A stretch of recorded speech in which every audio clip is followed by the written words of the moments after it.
안녕하세요, 사먹는 박대리입니다. 저는 보통 수도권의 음식점을 소개시켜 드렸는데요, 여러 지역에 계신 분들과 소통하다 보니 먹어보고 싶은 음식들이 너무 많더라고요.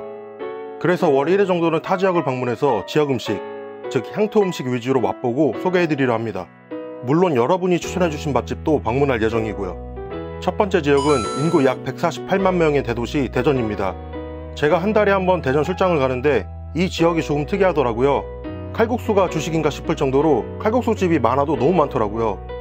그래서 오늘은 대전인의 소울푸드인 칼국수 그리고 두부 두루치기를 이야기해보고자 합니다. 먼저 칼국수를 맛보기 위해 식당을 방문했습니다. 이곳은 대전 문창동에 위치한 공주분식인데요, 대전이 칼국수집이 왜 많은가에 대한 답은 밀가루에서 찾을 수 있다는데요.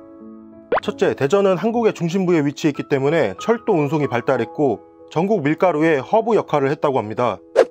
둘째, 노동자들에게 임금을 밀가루로 지불했다고 하는 이야기가 있습니다. 이곳 공주분식은 대전의 명물 얼큰이 칼국수의 원조집입니다. 칼국수집이 밀집해 있는 대용동에 위치했다가 재개발로 옮겼다고 하는데요, 그래서인지 좌식이긴 하지만 깨끗한 실내를 보여주고 있었습니다. 메뉴판을 살펴보니 칼국수, 김밥, 수육이 대표 메뉴였고 저는 칼국수를 주문했습니다. 곧이어 자리를 세팅해 주시는데요, 독특했습니다. 쑥갓, 액젓향이 강했던 겉절이, 깍두기, 다진 고추를 내어주셨습니다. 쑥갓은 칼국수에 넣어 먹으면 된다고 하셨고요, 다진 고추는 소금에 절인 것이라 기호에 따라 넣어 먹으면 된다고 하셨습니다. 약 15분 정도 기다린 끝에 6,000원짜리 칼국수가 나왔습니다. 제가 옆 테이블 분보다 5분 일찍 주문했음에도 동시에 나온다는 점이 아쉬웠습니다.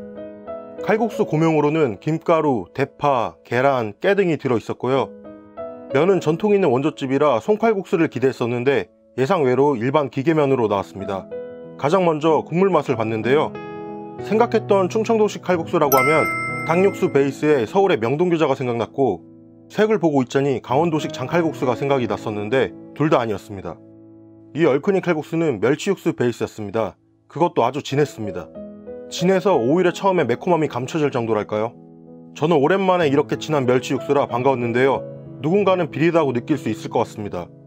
이제 내어주신 쑥갓을 손으로 찢어 올려줬는데요, 함께 먹어보면 왜 쑥갓을 제공해준지 알 것 같은 맛입니다. 저도 처음으로 같이 먹어봤는데 기대 이상으로 향긋한 쑥갓과 칼국수가 조화롭습니다. 저는 해장할 때 맑은 국물보단 진득한 국물을 선호하는데요, 전날 과음을 했었는데 잘 들어가더라고요. 얼큰이라서 너무 매울까봐 걱정도 했었는데 그 정도로 맵진 않았습니다. 이곳은 대용동에 위치한 진로집입니다. 좁은 골목에 위치해 있었고요, 대전의 향토 음식인 두부 두루치기의 원조이며 현재는 3대가 맡아 운영을 하고 있다고 합니다.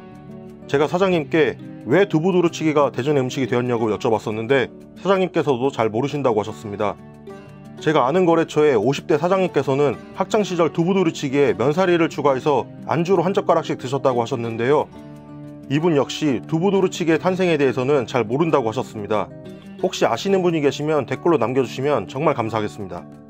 가게는 조금 어둡고 옛날 주택 같다는 생각이 들었습니다. 메뉴판을 보면 두부 두루치기, 오징어찌개, 수육 등 여러 메뉴가 있었는데요, 저는 혼자 방문해서 두부 두루치기를 주문했습니다. 혼자 방문하신 분들에게는 11,000원짜리 소도 양이 많기 때문에 6,000원에 1인분 주문이 가능하다고 하셨습니다. 공깃밥은 추가로 주문해야 합니다. 기본 찬으로는 얇게 썰려 나오는 특이한 스타일의 동치미, 양념된 무김치가 나왔는데요, 이 동치미가 없으면 큰일 날 뻔했습니다. 주문 5분 후 6,000원짜리 두부 두루치기 1인분이 나왔습니다. 가장 인상적이었던 것은 모양에 신경 쓰지 않은 듯한 두부와 걸쭉한 새빨간 양념이었고 눈대중으로 보기에도 큼지막하게 썰은 대파가 눈에 띄었습니다. 두부를 한 입 먹어봤습니다. 저는 순한맛, 중간맛, 매운맛 중에 중간맛을 주문했는데도 이거 생각보다 엄청 맵습니다. 매운데 기분 나쁘게 매운 것이 아니라 칼칼하게 땀 흘리면서도 계속 먹고 싶은 그런 맛이었습니다. 심지어 달지도 않은데 계속 당기더라고요. 맛있습니다.